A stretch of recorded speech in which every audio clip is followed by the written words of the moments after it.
অন্তরাস recipe and cooking চ্যানেলে আপনাদের স্বাগতম।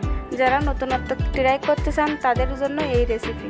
ডিম খেতে খেতে যারা বোর হয়ে গেছেন তাদের জন্য আজ করে দেখাবো ডিম ভাপা। তো চলুন ভিডিওটি শুরু করি, আর আপনারা শেষ অবধি দেখতে থাকুন। আর হ্যাঁ, যাওয়ার আগে চ্যানেলটি সাবস্ক্রাইব করে দিন।